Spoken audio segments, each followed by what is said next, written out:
ప్రియమైన దేవుని బిడ్డలారా, ప్రభు యేసు క్రీస్తు నామమున మీ అందరికీ వందనములు. 2వ పేతురు 3వ అధ్యాయము 9వ వచనంలో ఏముందంటే,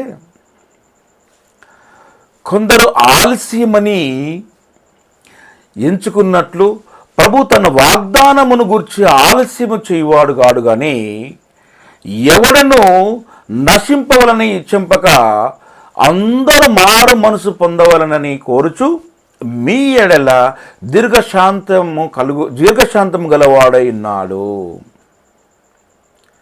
కాబట్టి మనం ఎవరైతే ఆలస్యం జరుగుతుంది, ప్రభు యందు మనం ఎంతో విశ్వాసం కలిగి ప్రార్థన చేస్తూ ఉన్నాం, అయినా ఆలస్యం జరుగుతుంది ఎందుకు అనేది మనలో ఎంతో మంది కొన్ని ప్రశ్నలు వేస్తూ ఉంటుంటారు. నేను ప్రభు యందు విశ్వాసం కలిగి ప్రార్థన చేస్తున్నాను, అయినా ప్రభు నా ప్రార్థన ఆలకించట్లేదు, ఎన్ని మార్లు ప్రార్థన చేస్తున్నా నా పని విషయంలో ముందుకు సాగట్లేదు, ప్రభు నా యందు దయ లేదు అని చెప్పేసి కొంతమంది కొన్ని విధాలుగా ఆలోచిస్తూ ఉంటుంటారు వారి పని విషయంలో. కానీ పని ఎందుకు ఆలస్యం అవుతుందంటే, దేవుని యందు నువ్వు మారు మనసు పొందవలెను, నువ్వు చేసిన పాపములన్నీ కూడా మన్నించబడాలి.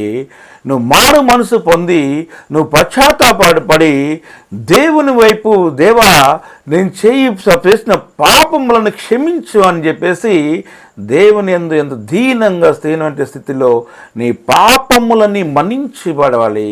అప్పుడు నువ్వు పశ్చాత్తాపడాలి. అప్పుడే నీ కార్యములన్నీ కూడా ఆలస్యమైన కూడా అయినను ఎంతో విజయవంతంగా నువ్వు పనులు అవుతూ ఉంటుంటాయి. ఒక గ్రామంలో ఒక మంచి విశ్వాసి ఉండేవాడు. ఆ విశ్వాసి దేవుని యందు ఎంతో భయభక్తులు కలిగి ఉండి ఎంతో విశ్వాసం కలిగి ప్రార్థనలు చేసుకుంటూ ఉండేవాడు. తను ప్రభు యందు విశ్వాసము కలిగి ఉండి మరి ఏ చిన్న పనులు అయినా సరే ప్రార్థనతోటే మొదలు పెట్టేవాడు. తన పని అంతా అయిపోయిన తర్వాత మళ్ళీ దేవునికి, దేవా నేను చేయి పనులన్నీ కూడా విజయవంతంగా చేసినందుకు మీకు కృతజ్ఞతాస్తుతులు అని చెప్పేసి పని అయిన తర్వాత కూడా దేవునికి మళ్ళీ ప్రార్థన చేసేవాడు. ఆ విధంగా విశ్వాసము కలిగి ఉండి మరి దేవుని యందు భయభక్తులు కలిగి ఉండి ఎంతో ప్రేమగా దేవునితో ఉండేవాడు. కానీ అతని ఊరిలో ఎవరికి ఏ సమస్య వచ్చినా, ఎవరు ఏ ఇబ్బందులు పడ్డా కూడా, ఎవరు ఏ యొక్క మరి సమస్యలతో ఉన్నా కూడా వారి దగ్గరికి వెళ్ళి ప్రార్థన చేసేవాడు. నేను మేము ప్రభునందు ప్రార్థన చేస్తున్నాను, మీ యందు విశ్వాసం కలిగి ప్రార్థన చేస్తున్నాను కాబట్టి మీ ప్రార్థన దేవుడు ఆలకిస్తాడు అని చెప్పేసి ప్రతి ఒక్కరి విషయంలో అతన్ని వెళ్ళి ప్రార్థనలో ఉండేవాడు. కానీ తనకు ఏకైక కుమారుడు ఉండేవాడు, ఒక కుమారుడు ఉండేవాడు. ఆ కుమారుడు విషయంలో ఎన్నోసార్లు దేవుని యందు ప్రార్థన చేస్తాడు, ప్రభువా నా కుమారుని మారు మనసు పొంది మీ యందు విశ్వాసం కలిగి జీవించే విధంగా చేయమని చెప్పి అడుగుతాడు. కానీ తన కుమారుడు మారు మనసు పొందక చెడు అలవాట్లకి మరి లోకానుసరమైనటువంటి జీవితాన్ని జీవిస్తూ ఉంటుంటాడు. తండ్రేమో విశ్వాసం కలిగి దేవుని యందు ప్రార్థన చేస్తాడు, కొడుకేమో మరి విలాసమైనటువంటి జీవితం జీవిస్తూ మరి లోకానుసరమైనటువంటి జీవితాన్ని జీవిస్తూ ఉంటాడు. తన కుమారుని మారు మనసు పొందించండి, మీ యందు విశ్వాసం కలిగి జీవించే విధంగా చేయమని ప్రభువుని ఎంతో దీనంగా అడిగేవాడు, ప్రతినిత్యము ప్రార్థన చేసేవాడు. అయినా దేవుడు మారు మనసు పొందించట్లేదు, నా కుమారుని మార్చట్లేదని చెప్పేసి ఒకరోజు అడుగుతాడు, ప్రభువా ఎన్ని మార్లు నీ కోసం ప్రార్థన చేసి ఎన్నిసార్లు మా బాబుని గురించి నా కుమారుడు మారాలని ప్రార్థన చేసినప్పటికీ మరి మారు మనసు పొందట్లేదు, నా యందు మీకు దయలేదు, ఎందుకు ఆలస్యము జరుగుతున్నదని చెప్పేసి అడుగుతాడు. అప్పుడు దేవుడు అంటాడు, నీ కుమారునికి తిరిగి వచ్చే హృదయం కోసం నేను సిద్ధపరచున్నాను, అందుకని నా యొక్క ప్రణాళిక సిద్ధం చేశానని చెప్పి అంటాడు.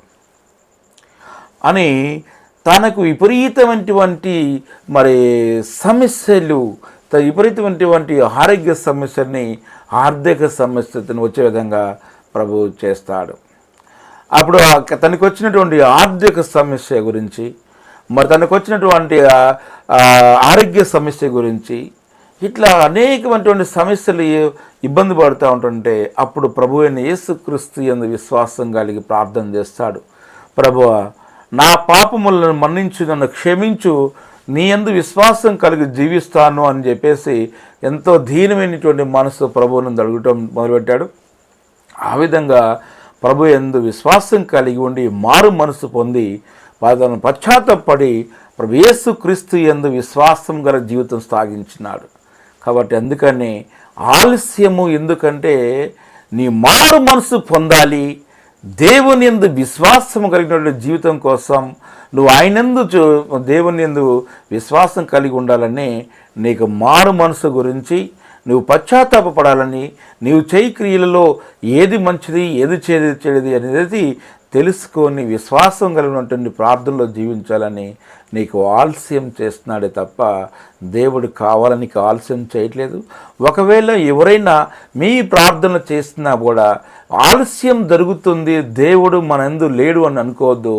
ఎక్కడైతే నువ్వు పాపం చేశావో నీ పాపములను మన్నించాలని చెప్పేసి నువ్వు విశ్వాసం గల ప్రార్థన క్షమించు అని చెప్పి ప్రార్థన చేయండి. దేవుని యందు విశ్వాసం కలిగి ఉండండి. మీరు ఎక్కడైతే పాపం చేసి ఉన్నారో లేదా దేవునికి వ్యతిరేకమైన పనులు చేసి ఉన్నారో ఆ పనులన్నింటిలో నీకు క్షమాపణ కావాలని ప్రభువుని యేసుక్రీస్తుని అడగండి. అలాగే దేవుని యందు విశ్వాసం కలిగి జీవించండి. మరి అలాగే ఆలస్యం చేస్తున్నా అంటే మీ ప్రార్థన దేవుడు ఆలకిస్తున్నాడు, కానీ మిమ్మల్ని తృణీకరించటం కాదని తెలుసుకోండి. దేవా పాపిని నిన్నాశ్రయించాను,